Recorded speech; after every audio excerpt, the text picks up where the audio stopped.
Hello दोस्तों, welcome to back your YouTube channel goal PhD art channel में आप सभी का बहुत बहुत स्वागत है।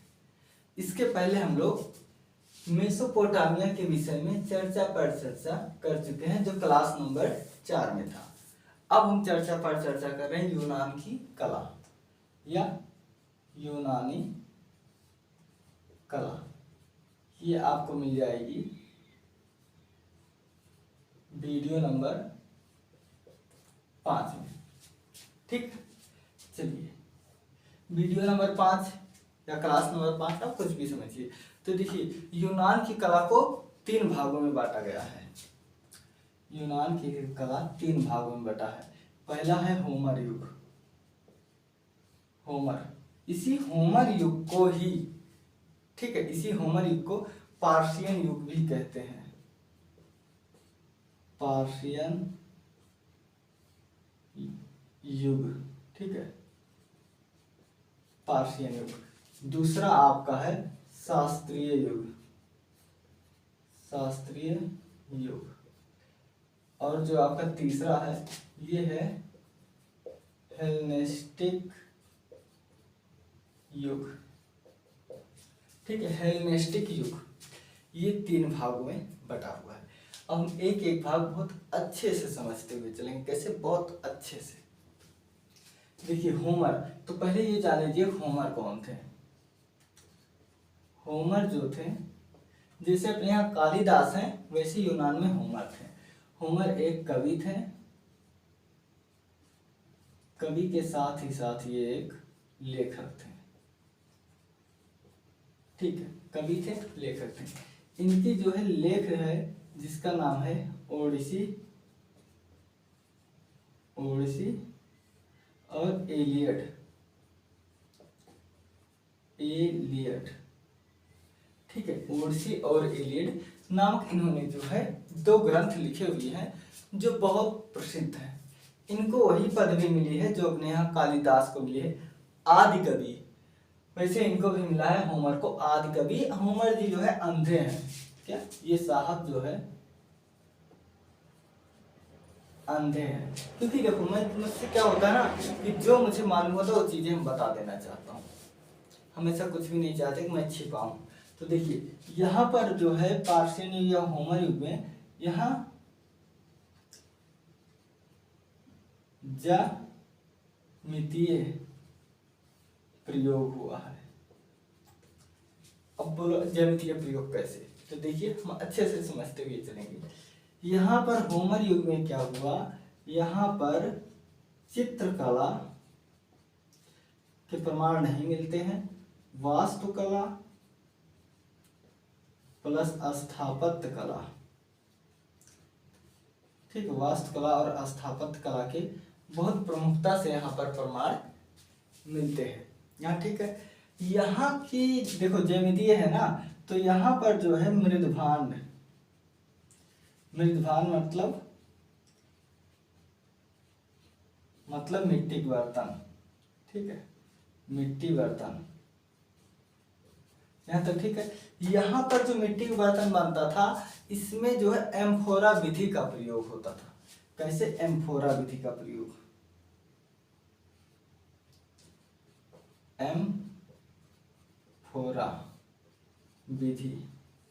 अब ये एम्फोरा विधि क्या है? तो ये एम्फोरा विधि जो है, ये है, देखिए अभी आप समझ जाएंगे।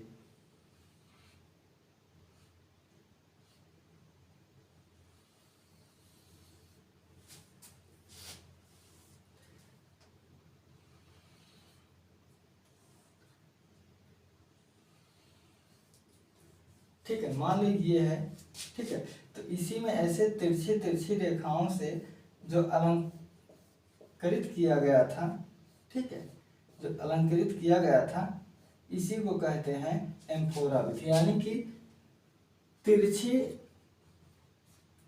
रेखाओं से, तिरछी रेखाओं से बर्तनों पर, कहाँ? बर्तनों पर अलंकरण, ज्यामितीय, ज्यामितीय, ठीक है, ज्यामितीय अलंकरण। तो ये तिरछी मिर्ची रेखा से बना है, तो ये आप अब समझिए। ये तो सारा का सारा कहावत था जो है पार्थियन युग। अब शास्त्रीय युग को, पहली बात, शास्त्रीय युग को जो है स्वर्ग कहा जाता, स्वर्ण काल कहा जाता है।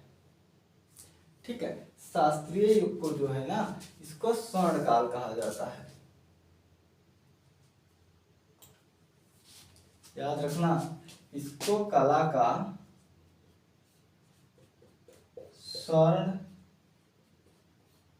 काल, इसको कला का स्वर्ण काल कहा गया। देखिए, ये शास्त्रीय युग है। शास्त्रीय मतलब भक्ति, जहाँ राम लक्ष्मण कृष्ण हनुमान ऐसे पूजा होता अपने यहाँ, वैसे इनके यहाँ भी देवता की कमी नहीं है। ज्यूस, हीरा, अपोलो, डेफनी, एथना, पोसाइडन, ये सब इनके यहाँ के देवता है। ठीक है, तो देखिए यहाँ स्वर्ण काल था। यहाँ क्या था, यहाँ राजा को, राजा द्वारा कला को संरक्षण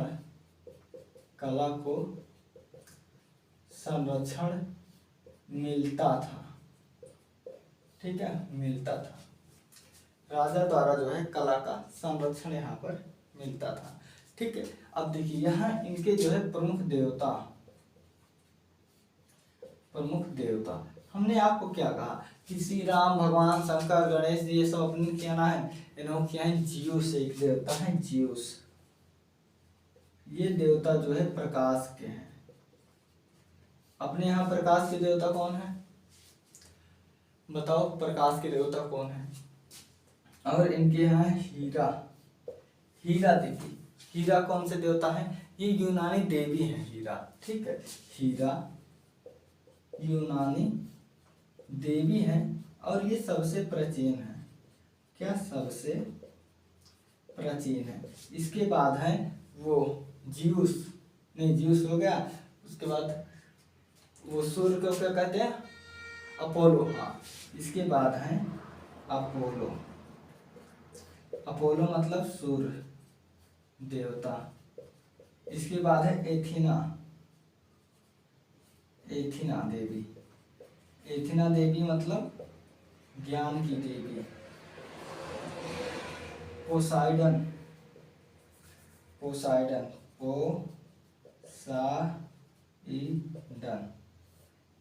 मतलब समुद्र का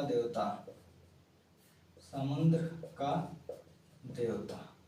ये है आपका शास्त्रीय युग। अब हेलेनिस्टिक युग में क्या था, देखिए जब हम लोग वो पढ़ते हैं अपने यहाँ गांधार कला की मूर्तियों पर, हेलेनिस्टिक युग का ही प्रभाव था। तो यहाँ हेलेनिस्टिक युग में क्या होता है, यहाँ सिकंदर की मृत्यु हो जाती है।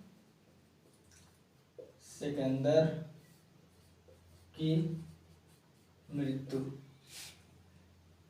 की मृत्यु जब होती है, उसके बाद जो कला चलती है वो हेलेनिस्टिक कला ही होती है। ठीक है, यहाँ इसकी मृत्यु के बाद कला का पतन हो गया और ये ज्यादा संरक्षण नहीं दे पाए। क्या, संरक्षण जो है नहीं दे पाए। क्यों, क्योंकि ये 17 वर्ष की उम्र